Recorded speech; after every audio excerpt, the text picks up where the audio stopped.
Hello दोस्तों, स्वागत है आपका आज की कहानी में। कहानी का नाम है माँ का सपना।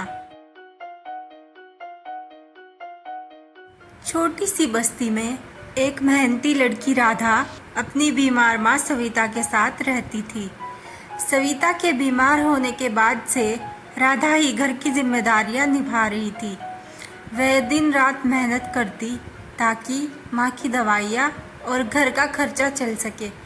राधा सुबह जल्दी उठकर आसपास के घरों में सफाई का काम करती थी और फिर लौटकर अपनी माँ की देखभाल करती थी। हर शाम वह माँ के बिस्तर के पास बैठकर उनके साथ समय बिताती।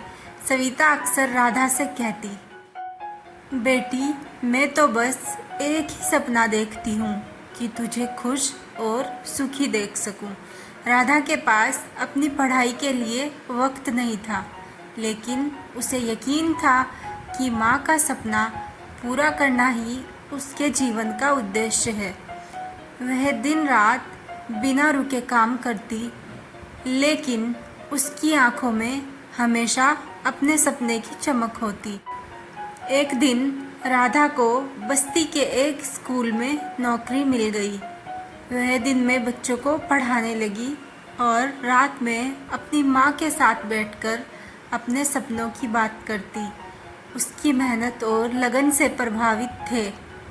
धीरे धीरे उसकी माँ की तबीयत में सुधार आने लगा। आखिरकार राधा की मेहनत रंग लाई। उसने अपनी माँ को एक छोटे से घर में शिफ्ट कर दिया, जहाँ वे आराम से रह सके। सविता की आंखों में खुशी के आंसू थे। उन्होंने राधा को गले लगाते हुए कहा, बेटी, तूने मेरा सपना पूरा कर दिया।